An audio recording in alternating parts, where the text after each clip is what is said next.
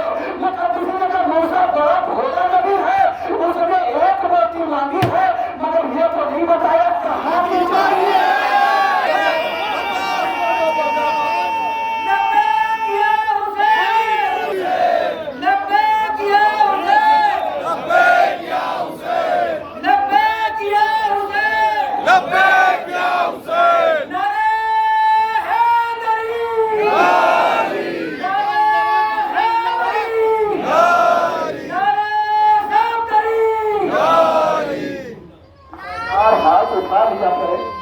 اس ہاتھ سے تو اچھے کرتے ہیں، وہ جو ہاتھ آج سینے پہ مارتے ہیں ادھر آپ کے سینے پہ نہیں رکھتا، جزیت تو رخسار پہ رکھتا ہے۔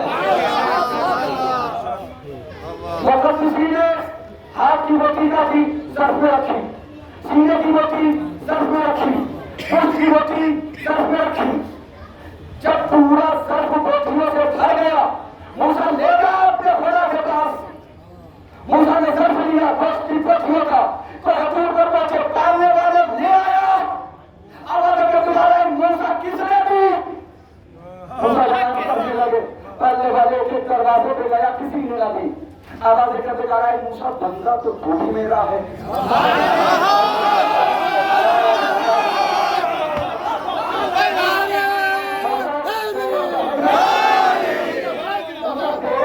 خیال نہیں آیا تو تو نے دیکھا، بندہ تو تو بھی میرا ہے۔ اچھا موسیٰ بتا کس نے دی؟ کہا ایک ہے کہ میرے ساتھ تو نہیں رہتا، ہر وقت راستے میں بیٹھا رہتا ہے، زبان میں بگڑا بے علی شدھات، بے علی شدھات۔ دوسری نے گوشت کی پوٹیاں دی ہے۔ آواز کردگار آئی اس صاحب کی قسمت میں اولاد نہیں تھی،